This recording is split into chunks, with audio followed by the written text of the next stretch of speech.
जय हिंद प्यारे बच्चों। आज इस वीडियो में हम बात करेंगे कोई भी केमिकल्स आपके पास है तो यदि वो कंसनट्रेट है उसको आप डाइल्यूट कैसे करेंगे।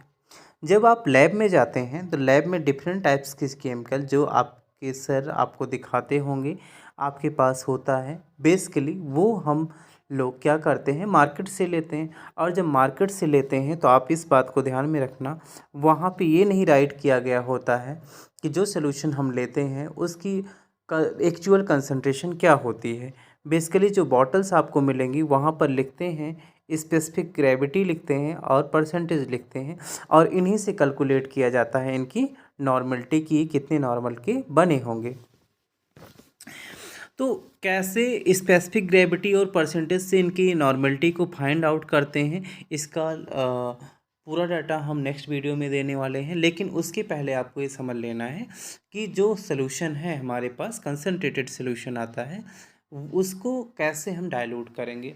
एक बात और आप जान लीजिए कि जितने भी कंपनीज सोल्यूशन को बना रही हैं, एसिड्स को बना रही हैं, डिफरेंट टाइप्स के केमिकल को बना रही हैं, उनको एक स्टैंडर्ड कंडीशन दे दी गई है कि आपको इतने पर क्या करना है, बना के रखना है। तो आपके लैब में जो भी आता है, अगर आपके यहाँ H2SO4 आ रहा है और उस पर कुछ राइट नहीं किया गया तो दैट मीन्स उसकी जो कंसनट्रेशन है वो 36N है। N का सेंस क्या होता है आप जानते हैं, N हमारा रिप्रेजेंट करता है नॉर्मेलिटी। तो अभी आगे हम बात करेंगे कि नॉर्मलिटी से हम क्या क्या कैसे चेंज करने वाले हैं। अगर आपके लैब में HCl आ रहा है तो यहाँ पर जो HCl का कंसनट्रेशन होता है वो 12N का होता है।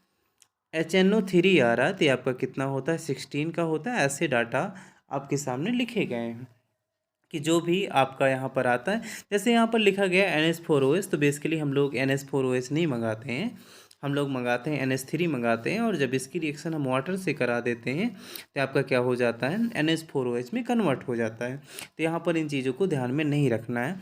ये आपका CH3COOH ये आपका 17N का आता है। तो बेसिकली है क्या कि जो मार्केट से हम ले रहे हैं उसकी कंसंट्रेशन ऑलरेडी फिक्स हो चुकी है। अब हमें इसको कन्वर्ट कर देना है, किस में, डाइल्यूट में कन्वर्ट कर देना है।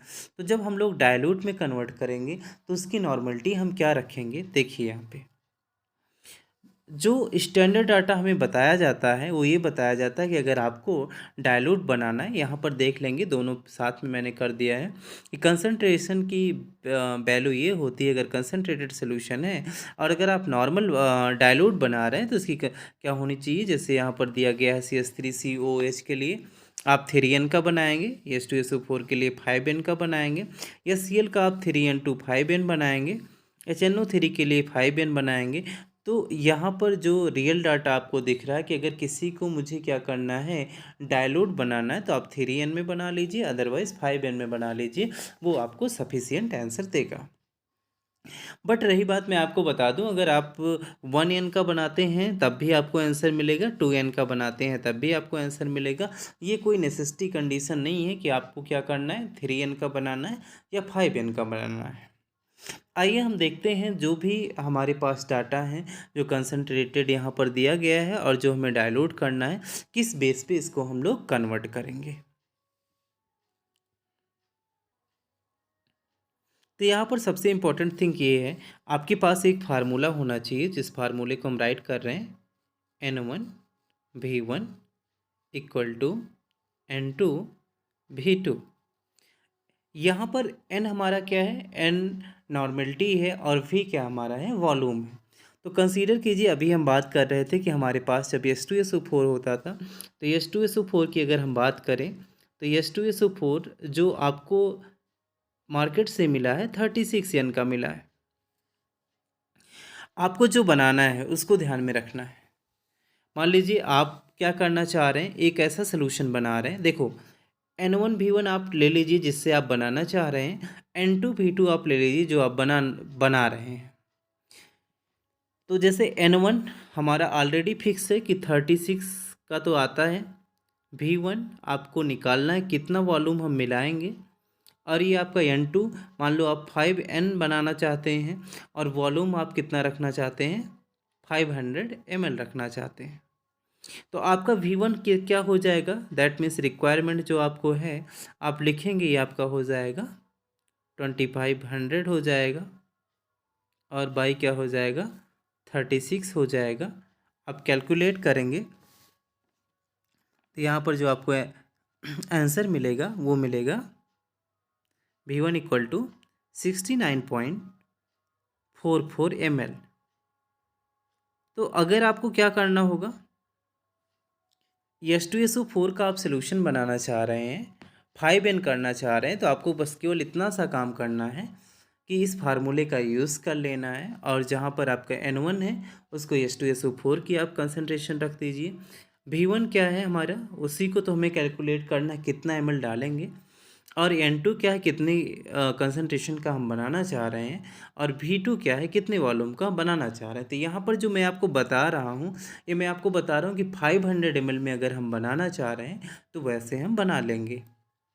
अभी यहाँ पर रुक जाएंगे, केवल ऐसा नहीं है कि सिंपल सा कैलकुलेशन हम कर लें और उस कैलकुलेशन के बेस पे हम बोलेंगे कि हमारा आंसर क्या हो गया, करेक्ट हो गया, अब हम बना लेंगे।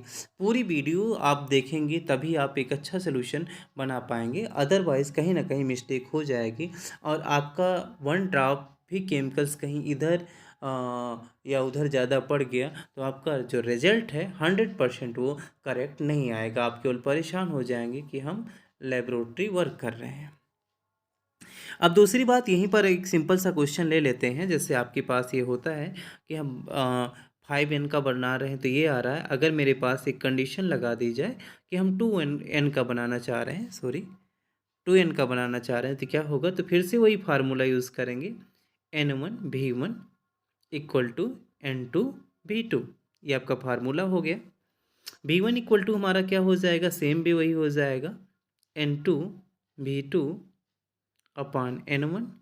तो अब यहाँ पर देखेंगे कि N2 इमेजिन कीजिए हम 2N का बनाना चाह रहे हैं और V2 हमारा कितना ml वही ले रहे हैं, 500 ले रहे हैं, और N1 दैट मीन्स H2SO4 की जो स्टैंडर्ड कंडीशन में कंसनट्रेशन है उसके बेस पे क्या होगा। तो जब यहाँ पर आप 36 रखते हैं और इसको डिवाइड करेंगे तो आपको आंसर क्या मिल जाएगा, 27.7 ml में आप क्या करेंगे, डिज़ोल्व कर देंगे। सेम ऐसे कंडीशन अगर आप क्या लेना चाहते हैं, दूसरी कंडीशन हम ले लेते हैं, मान लो आप HCl लेते हैं, तो HCl के लिए भी सेम कंडीशन आपकी अप्लाई हो जाएगी, क्योंकि ऑलरेडी हम पूरा डाटा आपको दे चुके हैं कि हमारा HCl का कितना आता है, H2SO4 का कितना आता है, ये सारी बातें आप जानते हैं। तो अगर हम क्या लेते हैं, HCl के लेंगे तो सेम फार्मूला हमारा यही होगा। आप सिंपल सा बना लीजिए, V1 इक्वल टू क्या हो जाता है, N2V2 अपान N1। तो हम क्या कर रहे हैं, HCl का बना रहे हैं, तो आपका हो क्या जाएगा, N2 मान लो हम 2 लेते हैं, भी यहाँ पर 500 की वैल्यू रख देते हैं, और N1 जो हमारा है HCl के लिए आप देखेंगे तो 12 होता है, और इसको जब आप डिवाइड करेंगे तो वैल्यू कितनी आ जाएगी, 83.33 ml आ जाएगी। सेम भी ऐसे आप क्या कर सकते हैं, HNO3 के लिए कर सकते हैं। अब इम्पॉर्टेंट थिंग यहाँ पे समझेंगे कि जो मैं यहाँ पर N1V1 equal to N2V2 formula use कर रहा हूँ, ये केवल आपके उस सोल्यूशन के लिए है जो आपको लिक्विड फॉर्म में मिलते हैं। सेम भी हम कह सकते हैं मेरे पास H2SO4 है, मेरे पास HNO3 है, मेरे पास HCl है, मेरे पास NH3 है, मेरे पास CH3COOH है। जो कॉमन रिएजेंट है उनकी हम बात कर रहे हैं, जो आप लोग क्या करते हैं लैब में यूज़ करते हैं। तो आपको क्या करना है, ये लिक्विड के, अभी सॉलिड का हम कैसे कन्वर्ट करते हैं, दूसरी वीडियो इसका पार्ट 2 आपको मिलेगा, वहाँ पर हम सॉलिड को लेकर आपको बताते हैं कि कैसे हम क्या करेंगे, सॉलिड वाले के लिए कैलकुलेशन करेंगे। लिक्विड के लिए आपका ये फार्मूला आपके लिए पेटेंट रहेगा। अब कैसे बनाएंगे, यहाँ पर जो भी आपकी वैल्यू आई 83.33 ml आई, आपको क्या नहीं करना है, आप ऐसा नहीं करेंगे कि जो आपके पास मान लीजिए आपने क्या किया कि 500 ml आपको वाटर, आपने बोला कि ऐसे बताया जा रहा है कि 500 ml हम वाटर लेंगे और उसमें क्या करेंगे, जो हमारे पास आया है 83.33 ml आया है, इसी को उठा के क्या कर देंगे, ऐड कर देंगे। अगर ऐसा आप करते हैं तो कम्प्लीटली रॉन्ग हो जाएगा। अगर आपको करना है तो जो आपके पास वाटर है उस वाटर से आप क्या करेंगे, 83.33 ml वाटर को पहले बाहर निकालेंगे और उसके बाद ये आपको ऐड करना है। कम्प्लीटली थिंग्स ये है कि जो टोटल हमारा सोल्यूशन बनेगा उसका जो वॉल्यूम है वो 500 ml ही रहेगा, उससे ज़्यादा नहीं होगा। अगर आप ऐसे डायरेक्टली क्या करते हैं, ऐड कर देते हैं, तो उसका वॉल्यूम क्या हो जाएगा, इसी में हम ऐड कर लेंगे 500, तो ये आपका हो जाएगा 583.33। ये आपका क्या है, रॉन्ग मैनर है। दूसरी जो समझने वाली बात है कि जब भी हम सोल्यूशन बनाएंगे तो हमें ये ध्यान में रखना है कि जिस भी कंटेनर में आपने वाटर ले रखा है उस कंटेनर में आपको क्या करना है, एक कंटेनर में आपका वाटर है, दूसरे में क्या है, एसिड है। तो वाटर को आप क्या करेंगे, वाटर को एसिड में अगर डालेंगे तो ये आपका रॉन्ग है, बिकॉज यहाँ पर एक्सोथर्मिक रिएक्शन होती है। जब आप लैब में करेंगे तो आप देख सकते हैं जो भी कंटेनर है वो ब्लास्ट भी कर सकता है, इसलिए भूल कर भी ये काम नहीं करना है कि वाटर को एसिड में डालो। जो आपका एसिड है उस एसिड को आपको किस में डालना है, वाटर में डालना है, वही आपका ऑलवेज क्या हो जाएगा, करेक्ट हो जाएगा। ये भी बात आपको अपने माइंड में रखनी है। आपका कैलकुलेशन हो गया, आपने ये सीख लिया कैसे हम क्या किस में ऐड करना है। लेकिन उसके बाद एक पॉइंट और आपको ध्यान में रखना है कि जो हम सॉल्यूशन बनाएंगे वो हम किस में बनाएंगे। क्या कोई भी हम कंटेनर ले लेंगे, क्या कोई हमारे पास बकेट है यूज़ कर लेंगे, नहीं।